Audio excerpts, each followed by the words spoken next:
What's up, guys? Welcome back to Vanover Customs. We're over here at the milling machine. If I'm being honest, this machine hasn't got a lot of love, but it has been doing a lot of work. And I do have a job coming up where I got to do some fly cutting with a pretty big fly cutter, and I want to make sure the machine is all buttoned up and nice and tight so I can get some good finishes. So this just kind of gives me an excuse to take the machine and go through it, make sure it's ready to go for this big job.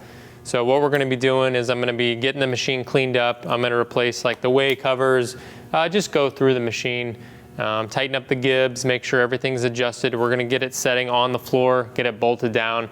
Right now it's on this pallet that I made, pretty rocky. And we just want to make sure it's all set and ready to go.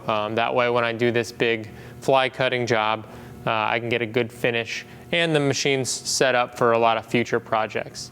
Let me bring you in close and show you what we're going to be working with. All right, I have you pulled around to the side here over with this Bridgeport oil system.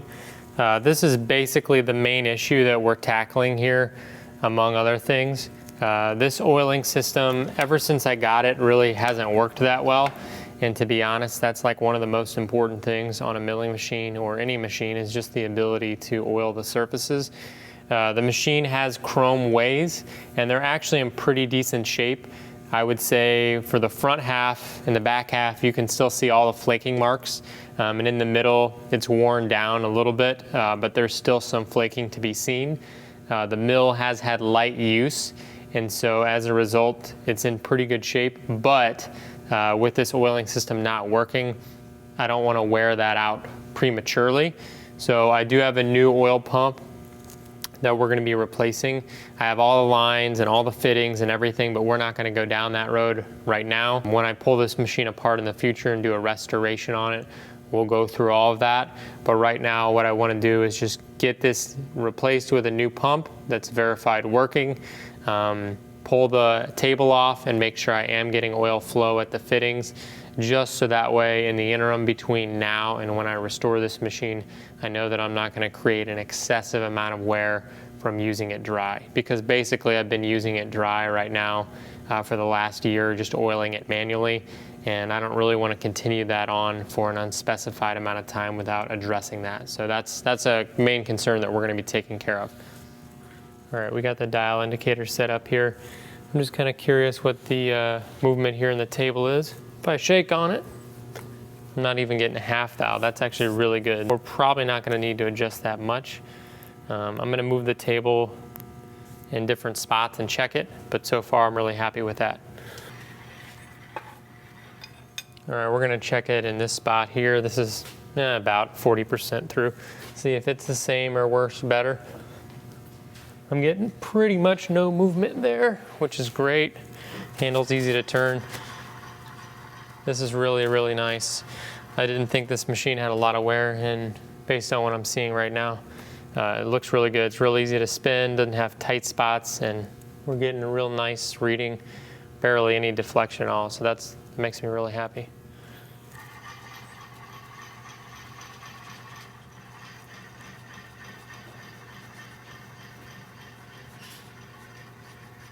And I would expect this to be the worst in the middle, but I'm just checking it at all 3 points.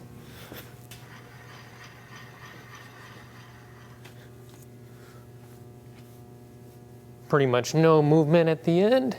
So that's that, and we do have this loosened up, so that wasn't influencing it. But yeah, pretty happy. It looks like in the middle we had maybe a half thousandths. Pretty good. I would say for a Bridgeport, something like this, thousandths or less, you're doing good. So no need to get out the tense indicator here. I'm happy with that. For the next measurement here, I have the indicator set up on the table again. We're just going to be measuring the wear in the saddle itself. I have the table locked, and I have that in the middle of the travel. So we're going to see what kind of movement we get. You guys can see that better than me. It looks like about 3.5 from here. So that's a lot more movement there. That's probably what I would have expected in the other direction. So we'll have to address that if possible.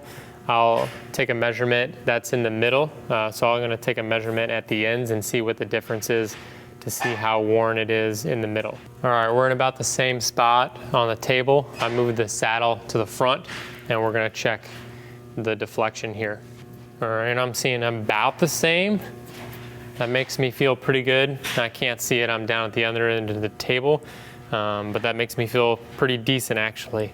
If it was like pretty much 0, then I would have known that it's pretty worn out in the middle.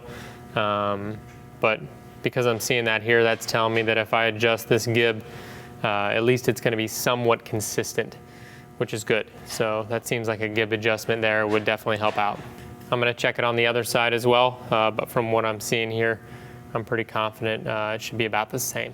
All right, we got the table run down the other direction. We're going to check for the movement here, see how it is. All right, it looks about the same. I'm actually going to turn the indicator towards me so I can get an accurate reading because I can't really see it. But I'm guessing about 3.5 thousandths. Yeah, it looks like more like 4.5, but that's pretty good. It's consistent the whole way, which I'm really, really happy about. So we're going to go ahead and now check the knee and see what kind of movement is in the knee. All right, so in order to check the knee, basically what I did is I ran the table all the way forward. We got the indicator set up here on the table, and I got the knee lock loose, and I'm going to try to torque the table and see if we get any movement. Both the Y and Z axis are locked. Not get anything there really, maybe 2/10. I can get maybe 1/1000 and 2/10 maybe. And maybe a better test here would be over to bring it and sit it directly on the knee.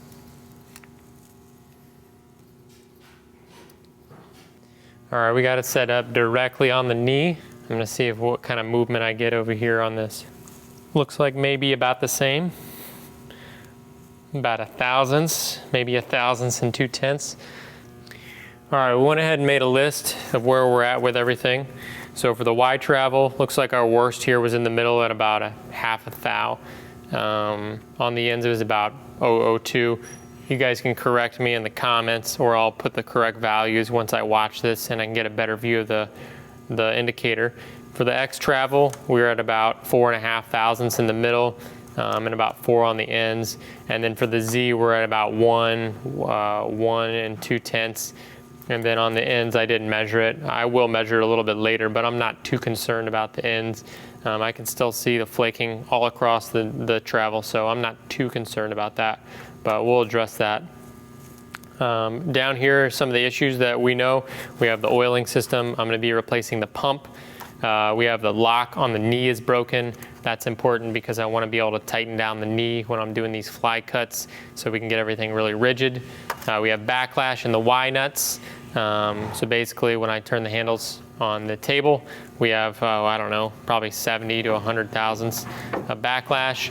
And then the base rocks pretty bad when I'm moving the table. So we're going to fasten that down and get that bolted down so it's nice and rigid. And then we have a broken knob over to that traverses the actual head on the Bridgeport, so we're going to get that fixed. And then also I would like to get the machine cleaned, get the head trimmed, go ahead and upgrade the way covers. I got some new way covers from H&W Machine Repair, and replace the way wipers, and then go ahead and organize the area around the machine. That's going to be extra. We don't know if we're going to get to that now, but just to make sure that I can really utilize this area. As you guys have probably seen, this area is kind of a disaster, and I'm just trying to work on one area at a time as I move around my shop. So that's what we're going to be doing in the video, just basically addressing these things, and then we'll go ahead and take measurements afterward and see where we are. All right, we'll go ahead and get this vise removed. I got a brand new 6-inch Kurt vise as well, waiting to be installed. I might save that for the restoration though. This other vise is working just fine. All right, I'm going to show you the backlash in the table here. It's pretty bad. So you can see the backlash is pretty rough. That becomes a problem. I've seen this when I'm doing some milling, and the table will jump on me. I know for a fact that we can make an adjustment and get rid of some of that, but the screw on the underside of this is worn unevenly. I can tell you that just by looking at it visually. So I need to think about whether I want to replace that. When I tear this down and do a restoration, I'm going to switch to ball screws, so I really don't want to invest any additional money, but I do want to address that. So if we're not going to be able to adjust that out, then I might end up replacing that screw. So, but I wanted to show you the movement I was getting. All right, we're going to go ahead and remove the table so we can get access to the feed screw and just inspect so we can make sure that our oil is coming through. First step here is to take the 3/4 inch nut off. Then just take that off with the impact. There's a really great video online, H&W Machine Repair, goes over how to disassemble all this. I'm not going to be as detailed as they are, but I'll put a link down below. Very detailed. Those guys over there are great. So just so you know, we're going to pop this handle off. And there's a keyway there. We want to make sure we don't lose. Get a pair of pliers, take that off. All right, let's remove this keyway here, just using a chisel.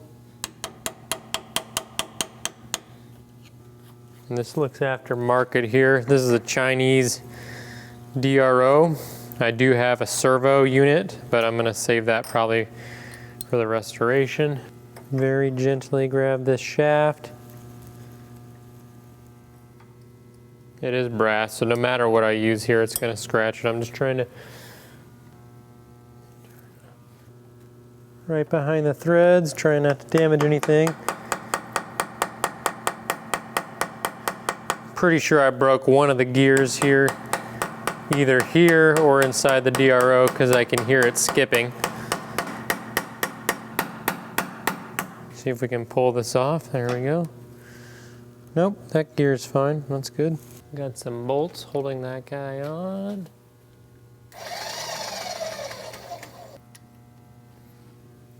All right, this appears to be 5mm.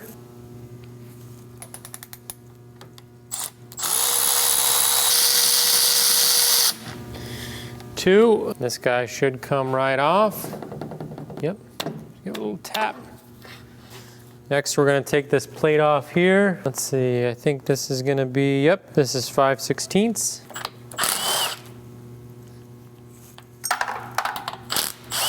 We'll store these in our little red bin, and then this plate comes off. 2014, the power feed is pretty low quality in my opinion.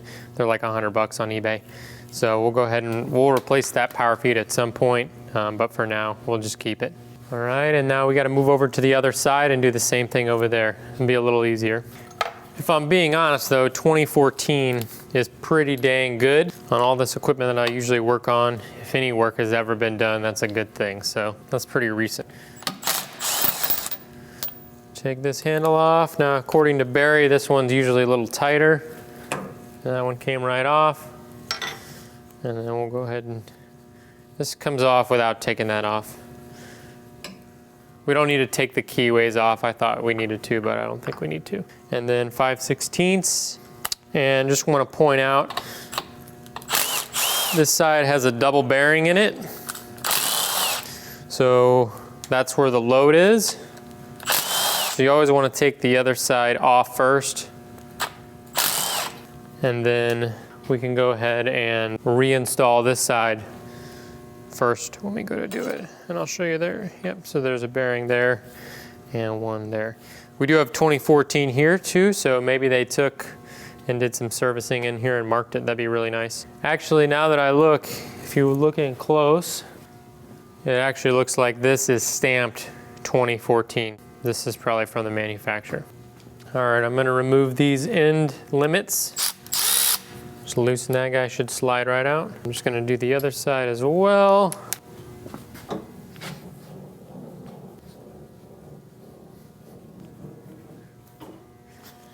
We're looking underneath the table. We've got two bolts that we need to remove. The first one is gonna be down low. That bolt is gonna be this bottom one here, and then the top bolt there. Now, just while we're in here, in order to adjust the backlash on the feed screw, the procedure would be to loosen this bottom screw and then turn this top screw counterclockwise in while you're rotating the handle to adjust your backlash. On this particular machine here, I can't even get any backlash to be eliminated, so my nuts are probably pretty worn. So we're gonna go ahead and remove both of those screws, and then we'll be able to pull the actual whole like screw out in one piece. And I know it's probably kind of tight in here. And I just lost that screw, but we're gonna go in and grab it. And then we're gonna loosen this. Sometimes this can be hard to remove. And with this guy removed, we should be able to pull that screw out completely. I would go and grab those screws, but they're brass, so they're not gonna pull out. So we'll see now if we can get this guy pulled out. All right, let's see if we can go ahead and get this feed shaft pulled out. Sometimes you gotta tap it. All right, it's not coming out. We're gonna tap it from the other side using a dead blow hammer. Get it started. Tell you what, it feels pretty dang loose. No luck with the dead blow. We're gonna use a brass tipped hammer. There we go. Got some movement on it there. Let's see if we can get it out now. There we go. Yummy. Look at all that. All that grease. All right, let's take it over to the bench. All right, we're over here at the bench. We got this on some V-blocks. So this is our old nut. It looks like a one-piece nut. It's slit, it looks like, possibly. It's so dirty, I can't tell. But either way, look at the play we have here. This was what's causing our issues. I'll see if I can get you in close and look at the thread wear. It is noticeable. I don't really want to replace the shaft. It's about 300 bucks shipped. That's really not that bad, but I might end up going down that road based on the way this looks.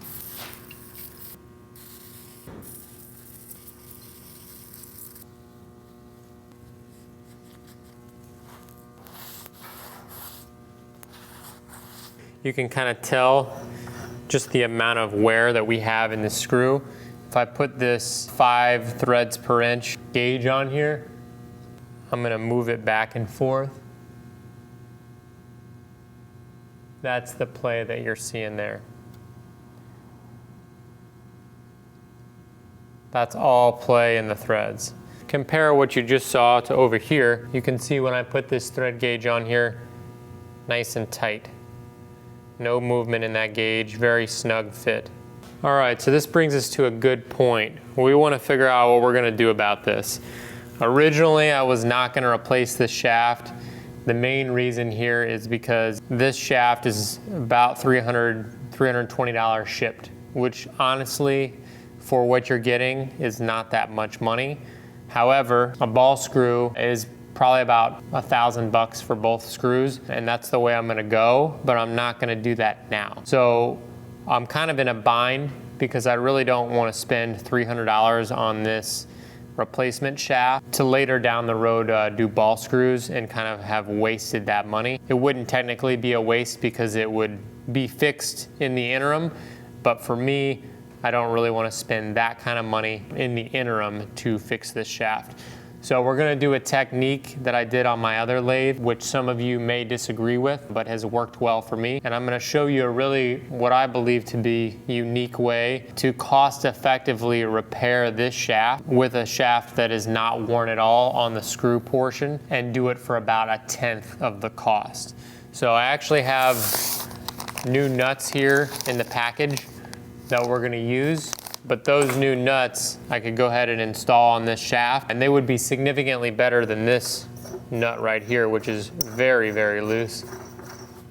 It has quite a bit of play in it, but I don't want to go down that road. Ultimately, if I'm putting those new nuts on, they would be a little bit tighter, but it would still be pretty sloppy in the middle. So what I'm gonna do is I'm gonna take you through the process of repairing this shaft.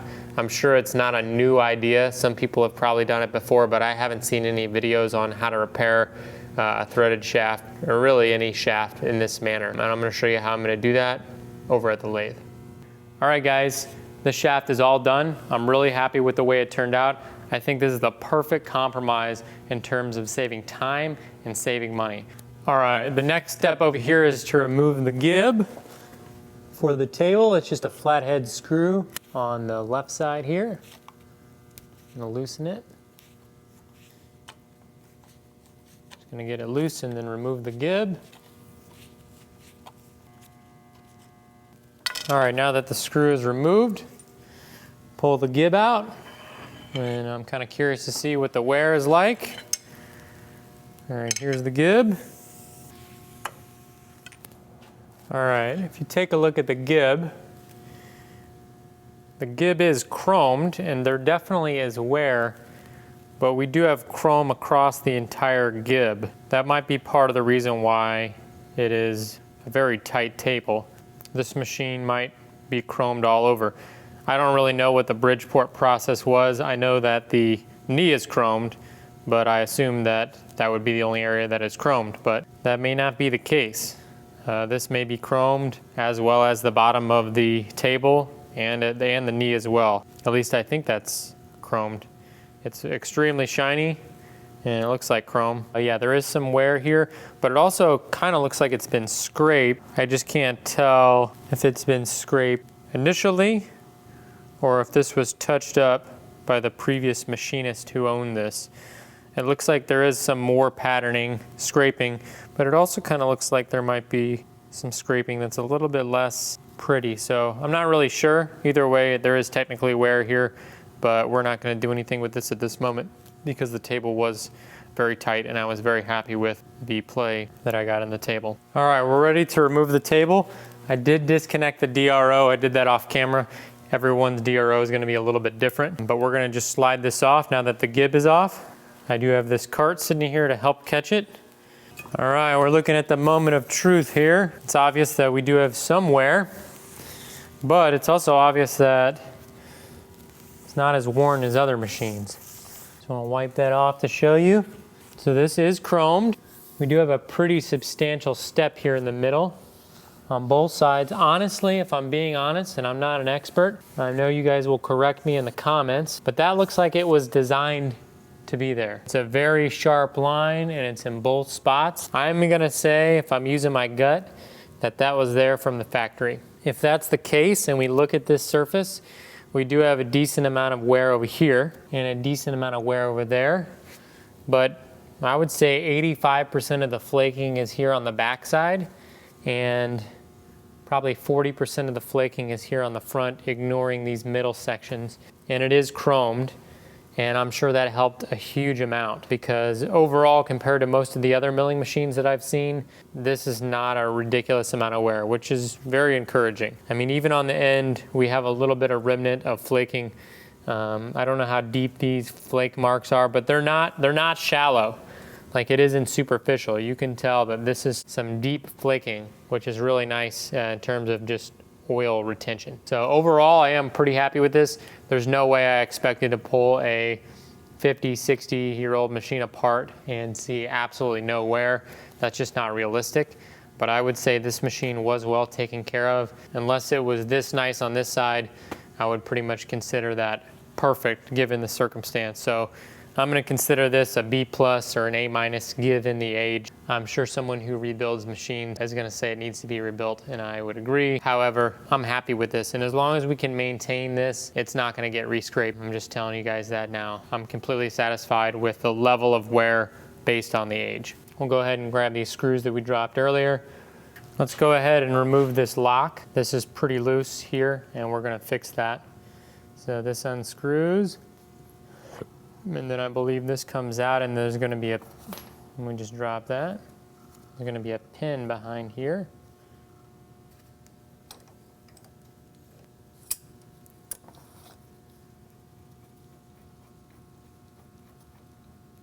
And then let's not forget this pin. There we go.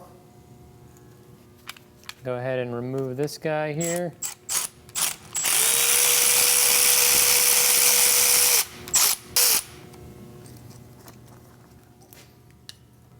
All right, we're going to remove this front weight cover. It's just going to be 3 screws here.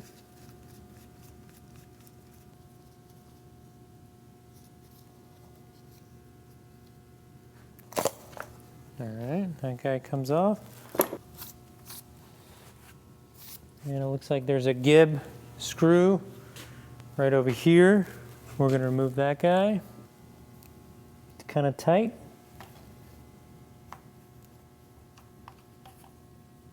Tighter than I would like. There might be a hex head on the tip of this gib, but it's just hard to say.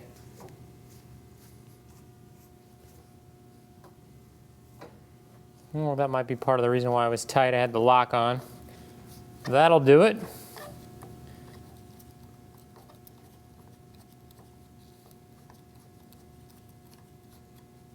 All right, pull this gib out. Now look at that. Got flaking all the way across still. A little bit more here, but I'm really happy with that. Look at that, flaking all the way across. I would love to see a little bit more on the sides like we do in the middle, but overall, very happy with the wear on that. All right, we're gonna remove this lock for the saddle. I don't know if this is factory, it kind of looks like a shoulder bolt. All right, we're gonna take that out, and then there should be another pin in there. There she is, nice and long. Next step's gonna be to remove this handle.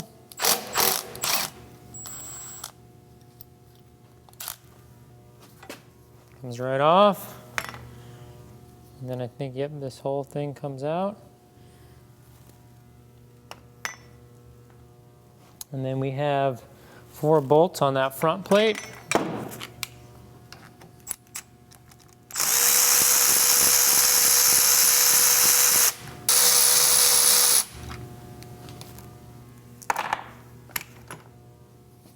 And this just pulls off.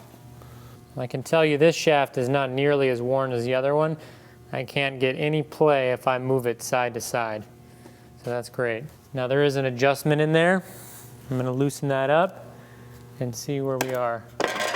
Just like the top, we're gonna come in here with a long screwdriver. There is a small screw. All right, I got my light in there. The screw's probably gonna drop. Oh my gosh, it's stuck to the screwdriver. Look at that. We got super lucky there. And then we're gonna go in and take out the bigger screw. This one will probably drop because it's brass, or it looks brass. There we go, it dropped, fell right out the bottom. It's actually not brass. Now we'll have a better idea of how much play we have. Still nothing. The bushing should come out along with the shaft. There we go. There she is. That's a cute little shaft. Would have expected something on that other end, but I doubt it's broken. That's probably how it is. There is a very slight amount of play in here. Nowhere near as bad as the other one. This shaft, we're not gonna replace. All right, we're gonna come around to the back and remove this way cover. It's just gonna be 3 flathead screws. And then this pops right off. So do our felt wipers. All right, now we're gonna remove the cross-feed nut carrier. It's 4 screws.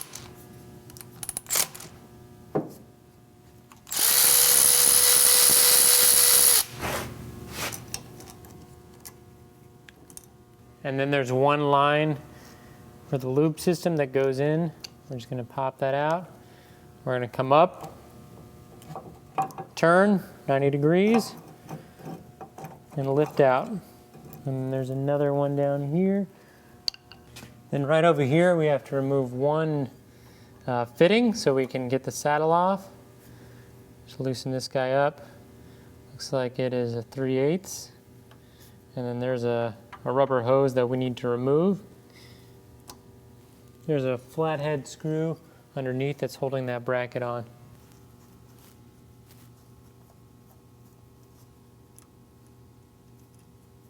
All right, now in theory, we should be able to just pull this saddle right off.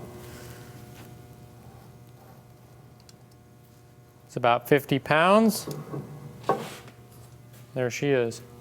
Then we're gonna pull these chip guards off. I believe they just slide right out. All right, we're over here at the knee, and I'm pretty impressed with the wear on the knee. I feel like that's usually the worst spot that I see on these. I knew that we had some wearing thin of the flaking and scraping here. because I could inspect that just while the machine was operating. It's a little bit more wear than I would like. It's probably the most wear on the machine, but most of the chroming is still there. You can see probably very faintly that we are missing some chrome here at the front. That's more than likely from damage from chips and stuff falling on the front of the machine, wearing this out because it's in the front.